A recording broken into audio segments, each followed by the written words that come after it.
Hello दोस्तों, नमस्कार। स्वागत है आप सभी का आपके अपने YouTube channel project with Gautam sir पर। तो आप लोग कैसे हैं? आशा करता हूं कि आप सभी लोग अच्छे होंगे और ठीक से पढ़ाई कर रहे होंगे।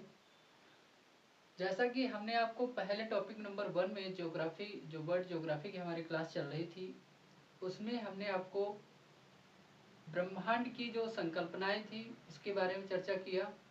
और उन चर्चाओं के साथ साथ में हमने आपको ज्योग्राफी का जो फर्स्ट पार्ट हुआ करता था उसके बारे में हमने आपको बताया था कि भूगोल की उत्पत्ति, उसका विकास, उसके कौन कौन से वैज्ञानिक हुए उनके बारे में मैंने आपको बताया था। दूसरी बात यह है कि अगर हम ज्योग्राफी के बारे में पहले से बात कर रहे थे तो हमने आपको पहले आपको मंदाकिनी मतलब ब्रह्मांड के बारे में बताया था। ब्रह्मांड में गैलेक्सीज आकाश गंगाओं के बारे में बताया था हमने आपको। और उन आकाश गंगाओं से होते हुए हम अपने सौर मंडल पर आए थे। उस सौर मंडल में कहीं न कहीं हम लोग धीरे धीरे संपूर्ण सौर मंडल को कवर करते हुए अपने पृथ्वी पर आते हैं। पृथ्वी के साथ साथ हमने तारे, अपने तारा जो है सूर्य, उसको भी देख लिया था। उसके बाद में हम लोग देखते हुए चंद्रमा, पृथ्वी के उपग्रह और चंद्रमा और अपनी पृथ्वी तक पहुंचते हैं। तो आज की जो क्लास है पूर्ण रूप से हम लोग पहली बात तो रहते हैं पृथ्वी पर। तो हमें पृथ्वी के बारे में जानना समझना बहुत ज़रूरी है। जो हमारे प्रश्न होते हैं वो यहीं से ज़्यादातर बनते हैं, क्योंकि उसका कारण ये है कि हम लोग पृथ्वीवासी हैं।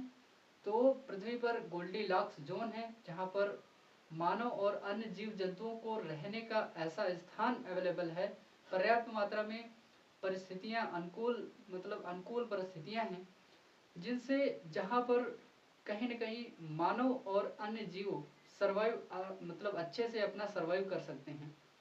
हम बात करने वाले थे आपकी पृथ्वी की उत्पत्ति के बारे में और उसके विकास के बारे में। ये जो रहेगा आपका, ये टॉपिक नंबर 2 मतलब लेसन नंबर 2 रहेगा आपका। तो इसको आप लोग अगर अपनी कॉपी में बनाना चाहें तो इसको आप लोग टॉपिक नंबर 2 बना सकते हैं। Topic number second. तो टॉपिक नंबर सेकंड यहाँ से स्टार्ट होता है और हम लोग क्या करते हैं, जो टॉपिक नंबर 1 था उसके बाद में एक आध पेज अपने नोट्स में छोड़ सकते हैं जो पिछले वीडियो में हमने कवर किया था आपको।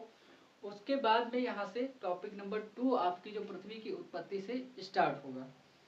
तो हम बात करने वाले हैं पृथ्वी की उत्पत्ति के बारे में। पृथ्वी की उत्पत्ति कैसे होती है उसके कई सारे सिद्धांत हैं।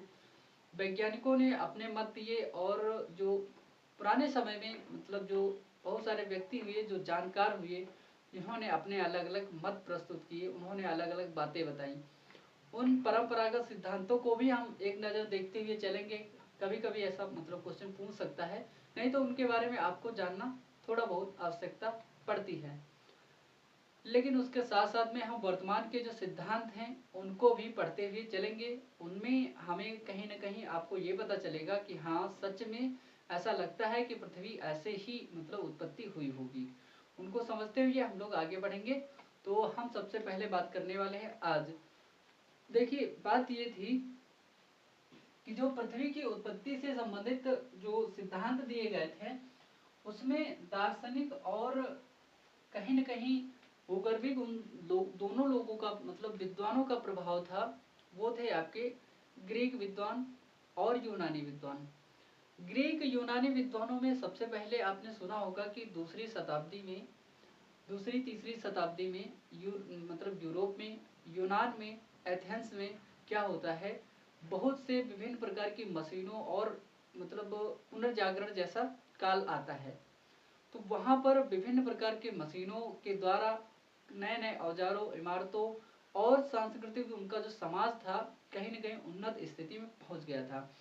तो तत्कालीन समय में होता क्या है कि वहाँ के लोगों ने इन सब सौर मंडल, पृथ्वी, आकाश मतलब सबके बारे में सोचना स्टार्ट कर दिया था। तो पृथ्वी के बारे में उनके कई सारे विचार हुए। धीरे धीरे करके एक एक करके वैज्ञानिक आते गए। पहले तो परंपरागत व्यक्ति हुआ करते थे उनके, तो उनको लोग मानते रहे, मानने के साथ साथ में फिर बाद में वैज्ञानिकों ने खोज करी और आधुनिक यंत्र आए। उसके बाद में ये जो सिद्धांत हुए उनको परंपरागत सिद्धांतों को गलत साबित करके फिर नए सिद्धांत जो वैज्ञानिकों ने दिए उन साक्ष्यों के आधार पर हम लोग पढ़ते हैं।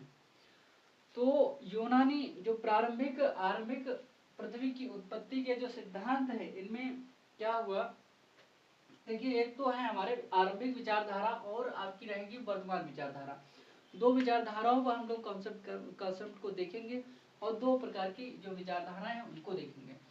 एक तो थी आरंभिक विचारधारा जिसको हम नाम देते हैं क्या, आरंभिक विचारधारा।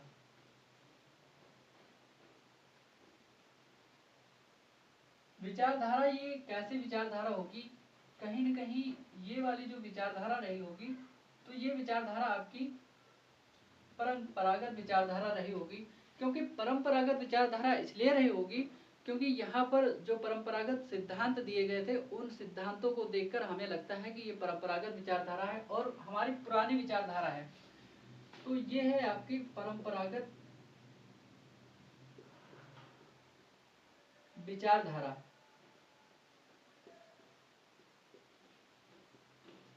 ये है आपकी परंपरागत विचारधारा, मतलब पुरानी विचारधारा है। इसको कहीं न कहीं धीरे धीरे करके वैज्ञानिकों ने आकर के अपना गलत साबित करते हैं। पहले विचारधाराओं इन्हीं विचारधाराओं की मान्यता हुआ करती थी। जब व्यक्तियों को इन सब ग्रहों के बारे में, नक्षत्रों के बारे में ये सब ज्ञान नहीं हुआ करता था तो क्या था, इन पुरानी विचारधाराओं की मान्यता हुआ करती थी। होता क्या है, जब आपके प्रारंभ में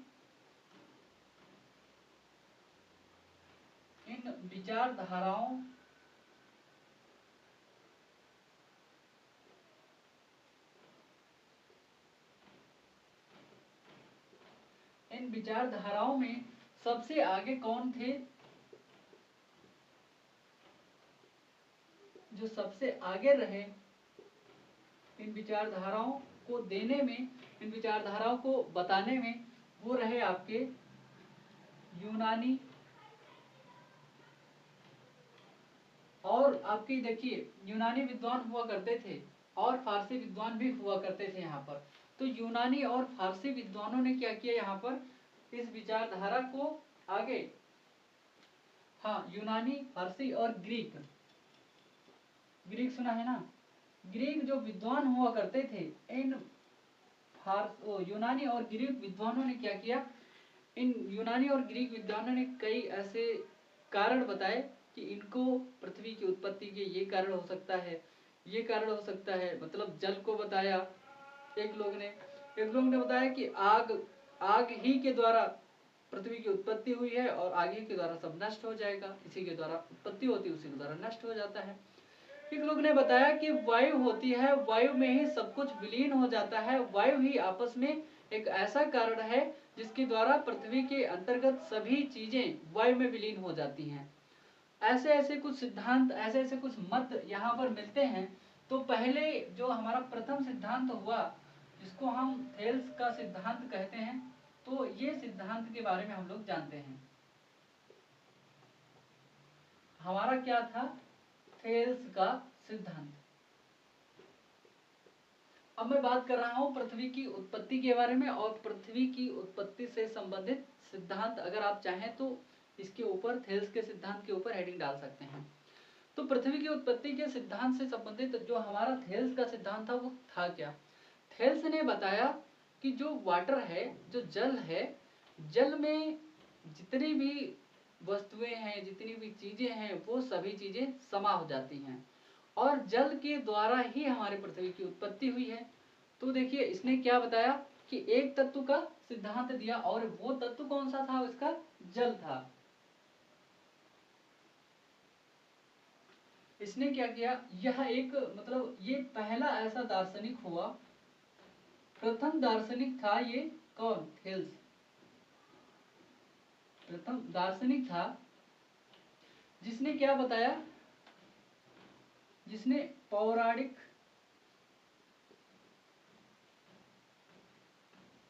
व्याख्या, इसने क्या की, पौराणिक व्याख्या की, किसकी, पृथ्वी के उत्पत्ति की या सृष्टि के उत्पत्ति की, मतलब इसने पौराणिक व्याख्या की। अब इसमें कोई विशेष बात थोड़ी ना बताई थी। इसने कहा कि देखो हमारा जो जल है जिसको हम पीते हैं, और देखिए ये सबसे ज्यादा हमारी पृथ्वी पर पाया जाता है, समुद्र है हमारे यहाँ पृथ्वी पर, तो ये जो है सबसे ज्यादा मात्रा में पाया जाता है, इसी से दुनिया बनी है। तो ऐसा उसने बता दिया। इसकी जो वैज्ञानिक जो इसकी व्याख्या थी, इसकी व्याख्या विशुद्ध वैज्ञानिक थी, मतलब बहुत ज्यादा शुद्ध नहीं थी। क्या थी इसकी व्याख्या जो थी, विशुद्ध वैज्ञानिक व्याख्या थी।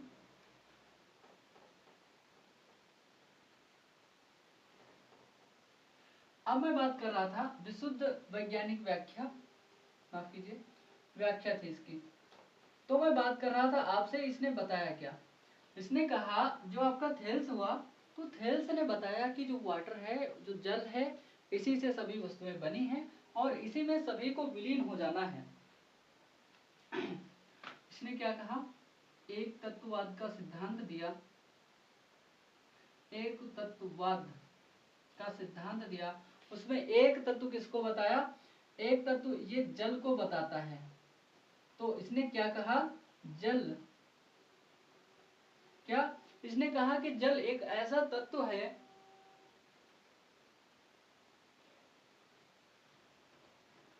क्या कहा, जल एक ऐसा तत्व है, एक ऐसा तत्व है जिससे सभी वस्तुओं की उत्पत्ति होती है। देखिए ये सिद्धांत है, थोड़ा थोड़ा हमको लिखना पड़ेगा। सभी वस्तुओं की उत्पत्ति होती है,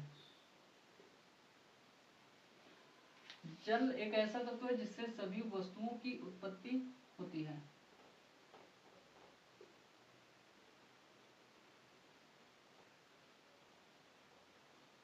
तथा इसने क्या बताया, तथा उसी में सभी वस्तुएं, क्या होता है, तथा सभी वस्तुएं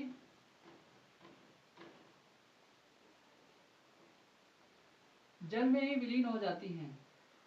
ऐसे बता दिया, जल में ही विलीन हो जाती हैं। ठीक है, तो इन्होंने क्या बता दिया कि जो जल है हमारा, एक तत्ववाद में बताया इन्होंने कि जो हमारा जल है ये ऐसा तत्व है, इसी में सभी संसार की समस्त वस्तुएं जो होती हैं इसी से बनी है, हमारे जल से, और इसी जल में फिर से विलीन हो जाएंगी। इन्होंने ऐसा बताया थेल्स ने। अब हम बात करते हैं, इसको आपने नोट कर लिया होगा, दिखाई दे रहा ना सही से, हाँ ठीक से दिखाई दे रहा आप लोगों को। क्या किया इन्होंने, जल में समस्त वस्तुओं को विलीन कर दिया और बताया कि सभी वस्तुएं इसी से बनी हैं। आरंभिक विचारधाराएं हैं ये। आगे बात करते हैं हम ये इन विचारधाराओं के बारे में। इनकी प्रारंभिक विचारधाराओं में सबसे आगे यूनानी और ग्रीक विद्वान रहते हैं, क्योंकि वहां पर पहले ही पुनर्जागरण काल आ गया था। तो क्या था, थेल्स का सिद्धांत क्या था, थेल्स एक प्रथम भूगर्भ शास्त्री या भूगोलवेत्ता या कुछ भी मान लीजिए, तो इसकी कोई वैज्ञानिक व्याख्या शुद्ध रूप से नहीं थी।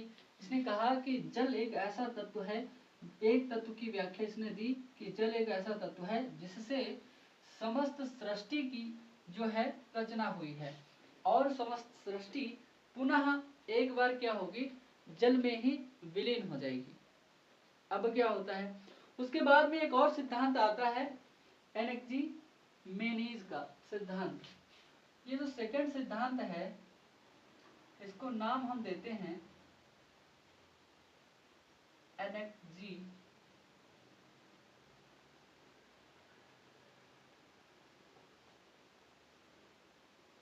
एनएक्जीमेनीज का सिद्धांत। ये भाई साहब क्या बताते हैं आपको, देखना ये क्या कहते हैं एनएक्जीमेनीज साहब। इन्होंने कहा कि जो भी संसार में आप देख रहे हैं ना, इन सबकी उत्पत्ति आपके वायु से हुई है। एक व्यक्ति बता रहा है जल से समस्त उत्पत्ति हुई है, एक व्यक्ति बता रहा है वायु से हुई है। बस इतना ही सिद्धांत है, बस इतना ही सिद्धांत है इनका। इन्होंने क्या कहा, संसार की जो समस्त वस्तुएं हैं ना, वो वायु से बनी हैं। क्या, वायु से उत्पन्न हुई हैं, उत्पन्न, समस्त संसार की समस्त वस्तुएं वायु से उत्पन्न हुई हैं। ये बता रहे हैं, ये इस सिद्धांत में दे रहे हैं। क्या नाम है इनका? एनेक्सिमेनीज ने क्या कहा? जो संसार है, जो जगत है, इसकी उत्पत्ति वायु से हुई है। इन्होंने एक बात और कही, क्योंकि जो वायु है ना, वायु क्या है? असीम है, असीम और अनंत है। ये भी यही बता रहे हैं, कह रहे कि वायु जो है आपकी असीम है और अनंत है। इन्होंने कहा जब वायु जलती है तो वायु क्या होती है? जब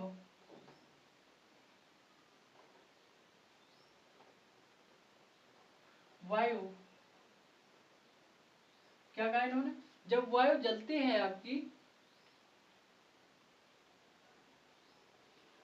जब वायु जलती है, जब वायु जलती है तो क्या?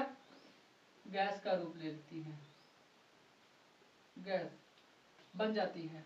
और जब वायु क्या होता है? वायु में नमी होती है, जब वायु का जो संघनन होता है तब क्या करती है? वायु द्रव अवस्था में पहुंच जाती है। तो ये कहते हैं जब वायु जलती है तो क्या हो? गैस अवस्था रूप लेती है, अग्नि का रूप ले लेती है। ठीक है। और ये कहते हैं जब वायु वायु तरल अवस्था में पहुंच जाती है तो ये क्या करती है? जल का रूप ले लेती है।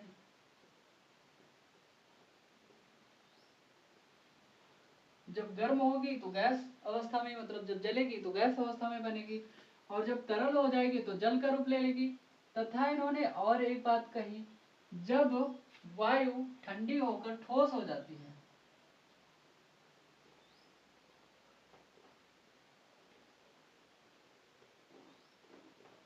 ठोस का रूप ले लेगी तो क्या बन जाएगी? आपकी पृथ्वी बन जाएगी या बर्फ बनेगी। पृथ्वी बनेगी या बर्फ बनेगी। इन्होंने, इनको पता नहीं था कि इन्होंने कहा कि पृथ्वी बन जाएगी। मान लीजिए कि बर्फ ही तो बनेगी, बर्फ बनेगी तो पृथ्वी बनेगी, इन्होंने ऐसा कह दिया। अब ये क्या कहते हैं कि वायु उत्पत्ति मतलब संपूर्ण संसार की उत्पत्ति, संपूर्ण संसार या संपूर्ण सृष्टि की जो रचना है वो वायु के द्वारा हुई है। ये ऐसा कहते हैं आपके एनेक्सिमेनीज साहब।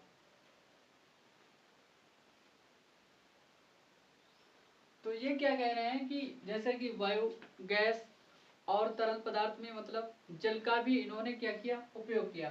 तो इन्होंने बहुतत्ववाद का समर्थन किया। क्या? बहुतत्ववाद।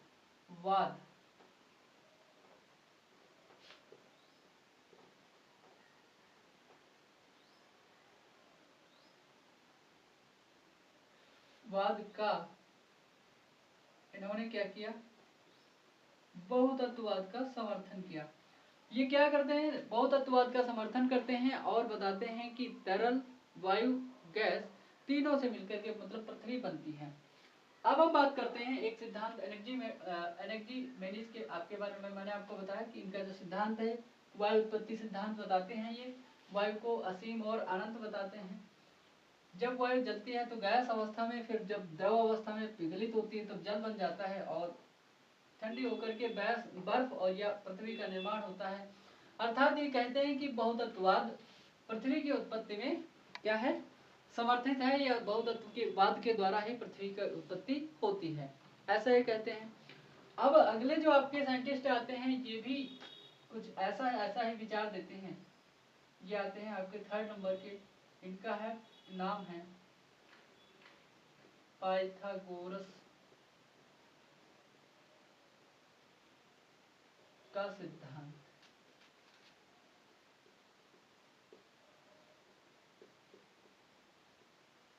मैथ में आपने पढ़ी होगी पाइथागोरस प्रमेय, पढ़ी है ना? तो पाइथागोरस प्रमेय जो है वो वाली प्रमेय नहीं है, ये पाइथागोरस का सिद्धांत है पृथ्वी की उत्पत्ति से संबंधित। ये क्या बताते हैं? पाइथागोरस ने कहा कि जो पृथ्वी है आपकी, पृथ्वी जो है आपकी वो विभिन्न अलग अलग पदार्थों से मिलकर के बनी है। विभिन्न पदार्थ एक ही पदार्थ में विलीन हो जाते हैं। उन पदार्थों की जो संरचना है एक ही पदार्थ से मिलकर नहीं बनी होती है। अलग अलग आकार के, अलग अलग प्रकार के विभिन्न पदार्थ संख्या में होने के बावजूद एक ही एक ही वस्तु का निर्माण होता है। तो क्या होता है कि संपूर्ण जो विभिन्न ब्रह्मांड में जो पदार्थ हैं विभिन्न प्रकार के अलग अलग, वो संख्या में चाहे जितने हो लेकिन अंततः एक ही हो जाते हैं। इन्होंने ऐसा कहा, अर्थात इन्होंने पदार्थ को पृथ्वी की उत्पत्ति का जो है कारण मानते हैं। तो इन्होंने क्या कहा कि विभिन्न संख्या में, इन्होंने कहा कि जो संसार के सभी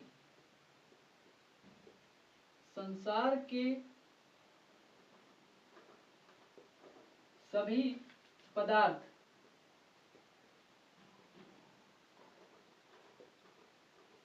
संख्या मात्र हैं। इन्होंने क्या कहा, संसार के सभी पदार्थ संख्या मात्र हैं और इन पदार्थों से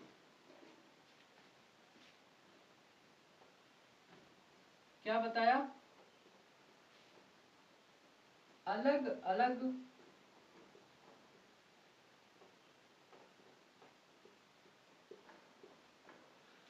अलग पदार्थों से मिलकर के ना क्या होता है, संसार के जितने भी अलग अलग पदार्थ हैं, अलग अलग पदार्थों के होने के बावजूद भी ये सभी पदार्थ एक ही पदार्थ में समाहित हैं।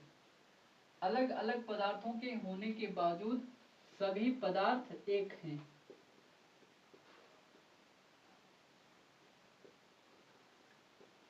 क्या है, सभी पदार्थ एक ही पदार्थ हैं। मतलब संसार के छोटे छोटे पदार्थ मिलकर के, एक बड़ा सा पदार्थ बनाते हैं। उन्होंने कुछ ऐसा ही मोटी मोटी परिकल्पना, ऐसे ही परिकल्पना को इन्होंने इजाद किया और ऐसे ही परिकल्पना को इन्होंने क्या किया, पाइथागोरस ने बताया। इन्होंने संसार के किसी भी एक तत्व या एक पदार्थ को पृथ्वी की उत्पत्ति का या सृष्टि की उत्पत्ति का कारण नहीं बताया। क्या कहा इन्होंने किसने, पाइथागोरस ने, इन्होंने संसार के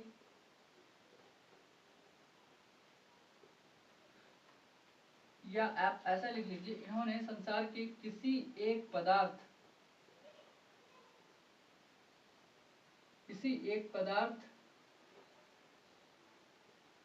को पृथ्वी की उत्पत्ति का कारण नहीं माना, को पृथ्वी की उत्पत्ति का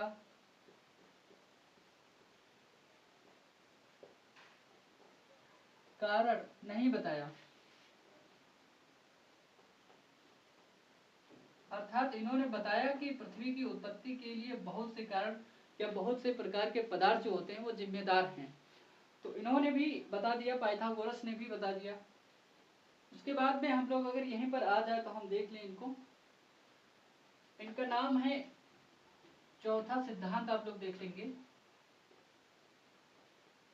हेराक्लीट्स।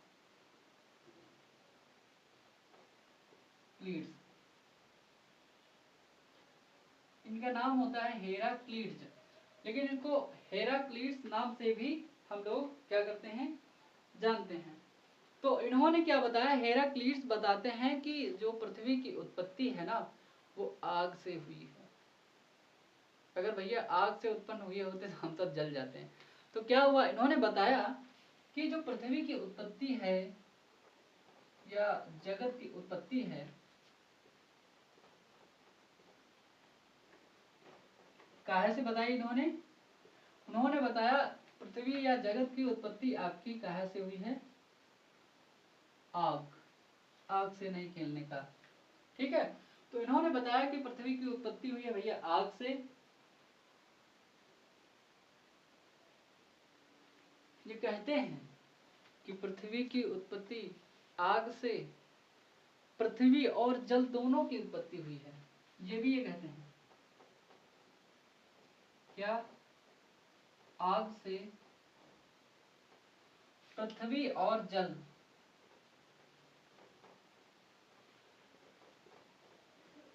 पृथ्वी और जल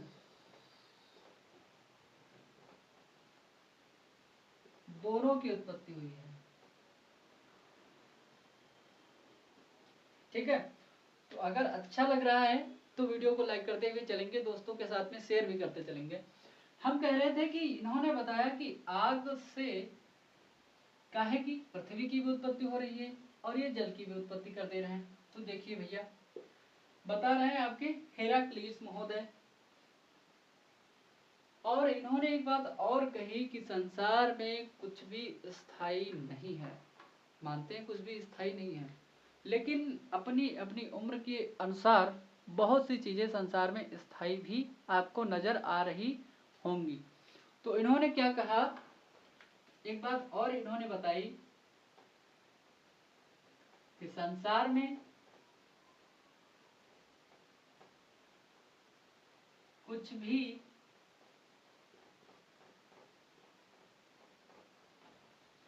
स्थायी नहीं है, लेकिन जिस समय पर ये लोग बात कर रहे हैं उस समय पर इतना सोच पाना भी बहुत बड़ी बात थी।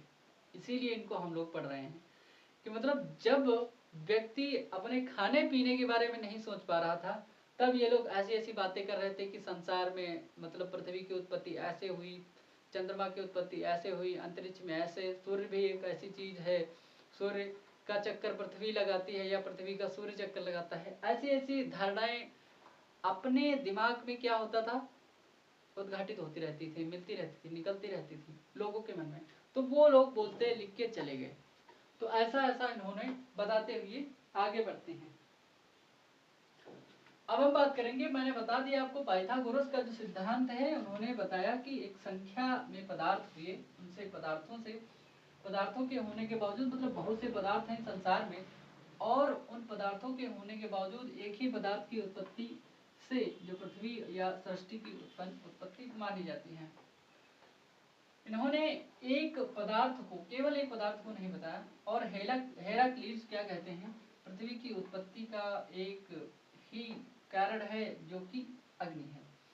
और इन्होंने अग्नि से किसकी, जल की उत्पत्ति करवा दी और पृथ्वी की भी उत्पत्ति करवा दी इन्होंने आग से। अब इसका मतलब है कि पृथ्वी की उत्पत्ति जो होती है आग से हुई है क्या, आग से निकल के पृथ्वी आई है। कुछ लोग ऐसा मानते हैं कि पृथ्वी की उत्पत्ति आग से हुई है, तो लाखों करोड़ों वर्षों से पृथ्वी के ऊपर बारिश, वर्षा और पानी धीरे धीरे वो हुआ, तो इसीलिए पृथ्वी के अंदर से कभी कभी हम लोग ज्वालामुखी देखने को मिलते हैं। तो ज्वालामुखी और जीवाश्म की जो धारणा है, अवधारणा है, वो अलग है। जो पृथ्वी एक आग का गोला हुआ करती थी, वो वाला सिस्टम अलग है। अब हम देखते हैं कि आधुनिक हमारी विचारधाराएं कौन सी थी। आधुनिक विचारधाराओं में जब हम देखेंगे, ये तो इतनी जो आपकी 3-4 मैंने बताई, ये तो प्राचीन विचारधाराएं हैं। इनको हम क्या नाम देते हैं, इनको प्राचीन विचारधाराओं के आधार पर देखते हैं। आधुनिक विचारधाराएं कौन सी हैं।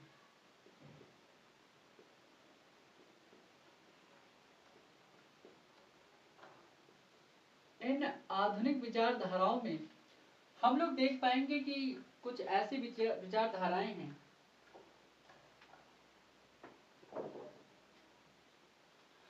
आधुनिक विचारधाराओं को पृथ्वी की उत्पत्ति से संबंधित जो विचारधाराएं हैं, इनको भी हम लोग 2 भागों में बांटते हैं। आधुनिक जो विचारधाराएं हैं, ये हैं पृथ्वी की उत्पत्ति से संबंधित। कैसी हैं, पृथ्वी की उत्पत्ति से संबंधित हैं। इनको हम 2 भागों में बांटते हैं। आप ऐसे बना लीजिए, चाहे तो वैसे लिख लीजिए। मेरे हिसाब से ऐसा ना लिखूं, अगर आपका बन गया है तो आप लोग लिख सकते हैं ऐसे भी। ठीक है, तो इसमें 2 विचारधाराएं हैं पृथ्वी की उत्पत्ति से संबंधित। कितनी, आपकी 2 प्रकार की विचारधाराएं हैं। इनको हम 2 भागों में बांटते हैं। पहली जो विचारधारा है आपकी, उसको हम नाम देते हैं अद्वैतवादी विचारधारा। इसका नाम क्या है, अद्वैतवादी विचारधारा।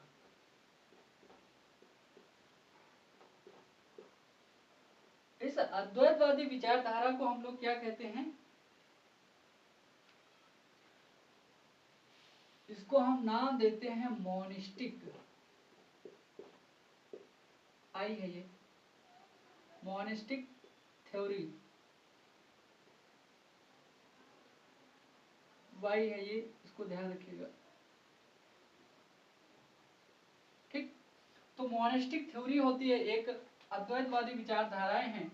दूसरी हमारी यहाँ पर है द्वैतवादी विचारधाराएं। द्वैतवादी विचारधारा,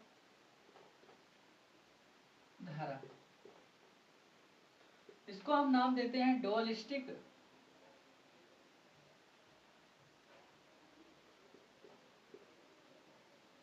थ्योरी। ठीक है, तो इसको हम नाम देते हैं डुअलिस्टिक थ्योरी। और अद्वैतवादी जो विचारधाराएं हैं इनको हम क्या कहते हैं? इनको कहते हैं मोनिस्टिक। तो ये जो अद्वैतवादी विचारधाराएं हैं ये क्या हैं? सबसे पहले अब हम बात करेंगे किस पर? अद्वैतवादी विचारधाराओं पर बात कर लेते हैं कि ये कैसी विचारधाराएं हैं आपकी। इन विचारधाराओं में हमारी जो पृथ्वी या ग्रहों की उत्पत्ति हुई है, कहते हैं कि ये जो अद्वैतवादी विचारधाराएं हैं इनमें एक बड़ा सा ग्रह हुआ करता था। ये देखिए अद्वैतवादी विचारधारा की बात कर रहा हूं मैं। अद्वैतवादी विचारधाराओं के अनुसार जब एक बड़ा सा पिंड हुआ करता था, इस बड़े से पिंड की जो कहीं न कहीं कुछ भाग टूट करके इधर का भाग टूटा, इधर का भाग टूटा, इधर का भाग टूट करके ऐसे टूट करके क्या हुआ, कई सारे जितने भी हमारे ग्रह हैं उन ग्रहों का निर्माण इनसे टूट करके अलग अलग होकर के हुआ।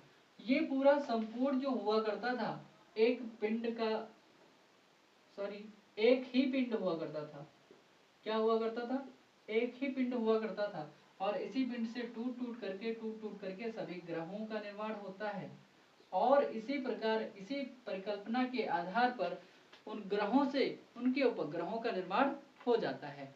ये परिकल्पना है आपकी अद्वैतवादी परिकल्पना, मतलब मोनोलिस्टिक परिकल्पना।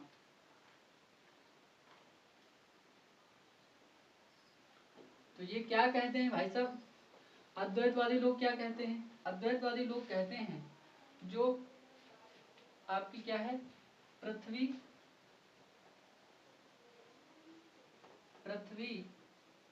तथा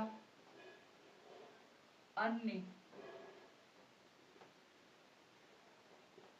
ग्रहों की जो उत्पत्ति है ना, पृथ्वी तथा पृथ्वी जैसे अन्य ग्रहों की जो उत्पत्ति है एक ही आकाशीय पिंड से हुई है। क्या? एक ही आकाशीय पिंड से हुई है, इसीलिए इसको मोनोलिस्टिक कहते हैं। क्या कहते हैं? एक ही आकाशीय पिंड से हुई है और इसे हम क्या कहते हैं? इसे हम ग्रहों की जो परिकल्पना है पैतृक परिकल्पना नाम देते हैं, पेरेंटल परिकल्पना नाम देते हैं इसको। ठीक है, एक ही आकाशीय पिंड से बनी हुई है और इसको हम नाम देते हैं, इसे क्या कहते हैं? पैतृक परिकल्पना नाम देते हैं। पैतृक परिकल्पना नाम देते हैं। ये क्या है? पेरेंटल। ठीक है, पेरेंटल थ्योरीज को नाम देते हैं। तो हम बात कर रहे थे आपसे, ये पेरेंटल थ्योरी है, इस पेरेंटल परिकल्पना इसको नाम देते हैं।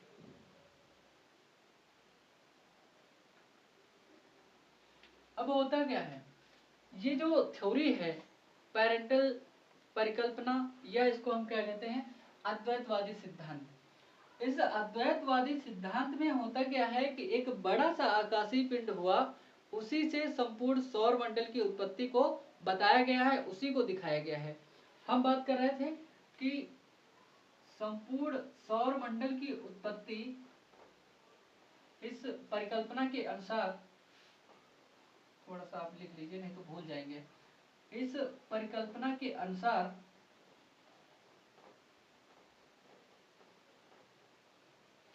परिकल्पना के अनुसार परिकल्पना का मतलब होता है ऐसा अनुमान लगाया गया, ऐसी कल्पना की गई, ऐसा सोचा गया, ऐसा अनुमान किया गया।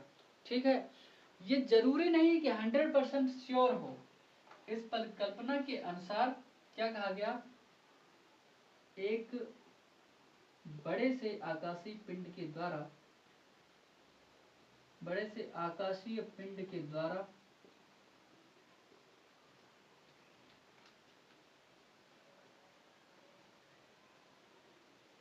इस बड़े से आकाशीय पिंड के द्वारा क्या हुआ, संपूर्ण सौर मंडल का निर्माण हुआ।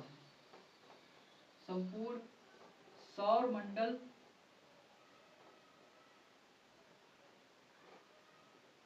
का निर्माण हुआ।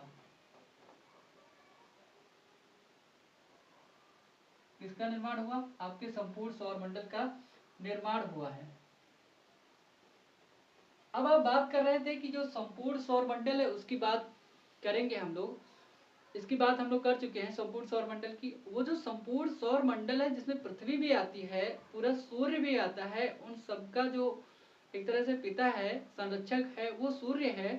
उस संपूर्ण सौर मंडल का जो भाग जो बना हुआ है वो एक बड़े से आकार की आकाशीय पिंड के द्वारा बना हुआ है।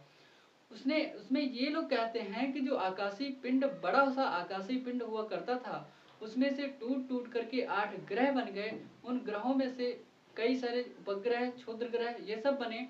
और उसके बाद में जो अवशेष उसका बचता है वो बच गया आपका सूर्य। लास्टली जब एक निहारिका का निर्माण होता है और उस निहारिका का जो अंतिम अवशेष बचा उसको हम लोग सूर्य नाम दे देते हैं। ये लोग ऐसा कहते हैं कि इस आकाशीय पिंड के द्वारा, मतलब ऐसा हुआ था इस थ्योरी के द्वारा, अद्वैतवादी थ्योरी के द्वारा। होता क्या है, इन लोगों ने क्या किया, संपूर्ण सौरमंडल का निर्माण बताया कैसे होता है, एक बड़े से आकाशीय पिंड के द्वारा। हम बात करने वाले हैं कि इस आकाशीय पिंड का जो सिद्धांत हुई उनकी व्याख्या कैसे है। मैंने आपको बता दिया कि अद्वैतवादी जो परिकल्पना हुई उस परिकल्पना के अनुसार पृथ्वी और पृथ्वी जैसे अन्य ग्रहों की उत्पत्ति कैसे हुई, एक बड़े से आकाशीय पिंड के द्वारा हुई। और इसको हम पैरेंटल कहते हैं, पैतृक परिकल्पना कहते हैं। और इस परिकल्पना के अनुसार एक बड़े से आकाशीय पिंड के द्वारा क्या हुआ, संपूर्ण सौर मंडल का निर्माण होता है, जिसके अंतर्गत क्या होता है, सूर्य भी आता है। इसमें सबसे तार्किक जो प्रयास, पहला प्रयास हुआ था इस परिकल्पना के अंतर्गत, इसके अंतर्गत प्रथम प्रयास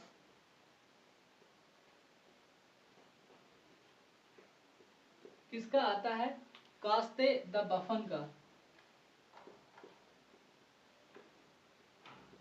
कास्ते द बफन ने, ये कास्ते द बफन कहाँ के फ्रांसीसी वैज्ञानिक हुआ करते थे, कहाँ के थे, फ्रांसीसी वैज्ञानिक हुआ करते थे।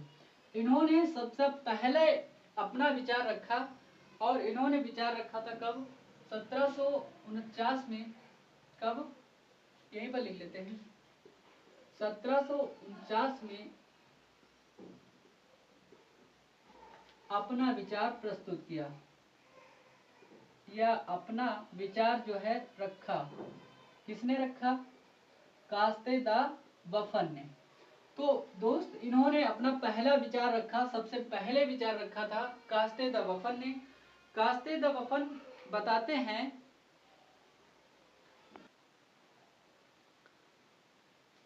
क्या बताया, कास्ते द बफन ने बताया कि एक जो बड़ा सा पिंड हुआ करता था, बड़ा सा आकाशीय पिंड हुआ करता था, इस पिंड में क्या हुआ, इस पिंड में होता क्या है, एक धूमकेतु टकराया।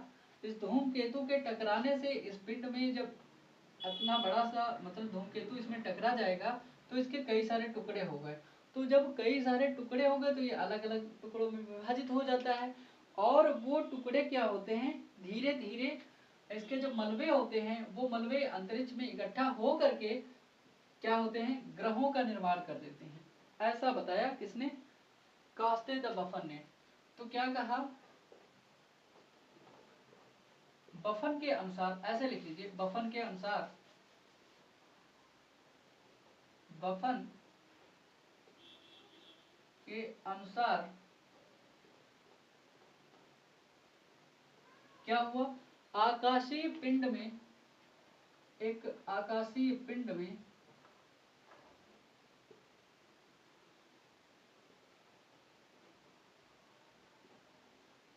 बड़े आकाशीय पिंड में एक धूमकेतु टकराया।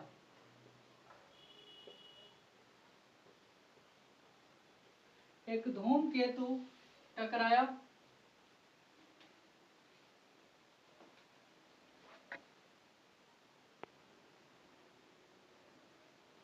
क्या बताया, बफन के अनुसार क्या हुआ, एक बड़े आकाशीय पिंड में एक धूमकेतु क्या होता है, टकराया।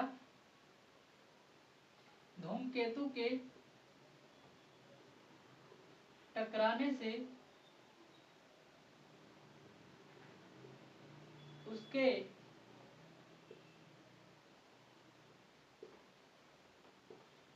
मलबे से ग्रहों का निर्माण हुआ। मलबे से पृथ्वी और अन्य ग्रहों का निर्माण हुआ।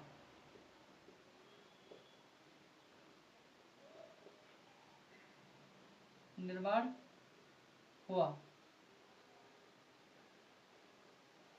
ठीक है। तो ये हुआ आपका बफन का जो सिद्धांत हुआ करता था। तो बफन ने सिद्धांत ऐसा दिया। देखिए इस सिद्धांत के समर्थक भी हुए कुछ लोग, इस सिद्धांत को समर्थन दिया, इसके समर्थक हुए कुछ लोग। तो इसके समर्थन में कौन कौन उतरा,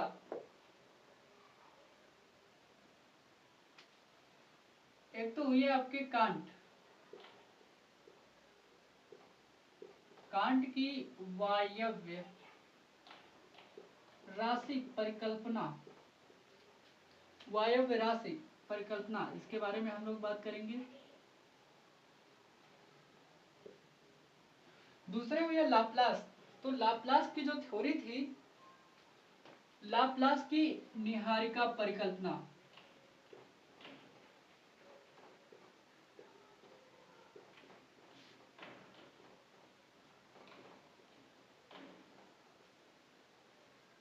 निहारिका परिकल्पना, ठीक है। तो लाप्लास की निहारिका परिकल्पना हुई, और एक कांट की वायव्य राशि परिकल्पना। इन दोनों लोगों ने क्या किया, इसको अपना आधुनिक विचारधारा के अंतर्गत अद्वैतवाद को क्या किया, बढ़ावा दिया या उसको सपोर्ट किया। इसके बाद में जो आज की क्लास होगी यहीं तक हम लोग रखेंगे। जो कल की क्लास होगी उसमें हम लोग बात करेंगे कांट की थ्योरी के बारे में और आपकी लाप्लास की परिकल्पना, निहारिका परिकल्पना के बारे में। इन दोनों थ्योरीज के बारे में हम कल की क्लास में बात करेंगे। आज की क्लास आप लोगों को कैसी लगी, और आप लोग अपना कमेंट होता है जो कमेंट बॉक्स में करने के लिए है, आपका कमेंट करने के लिए, तो उसमें कमेंट करते रहा करिए। तब तक के लिए आप सभी का बहुत बहुत धन्यवाद और नमस्कार।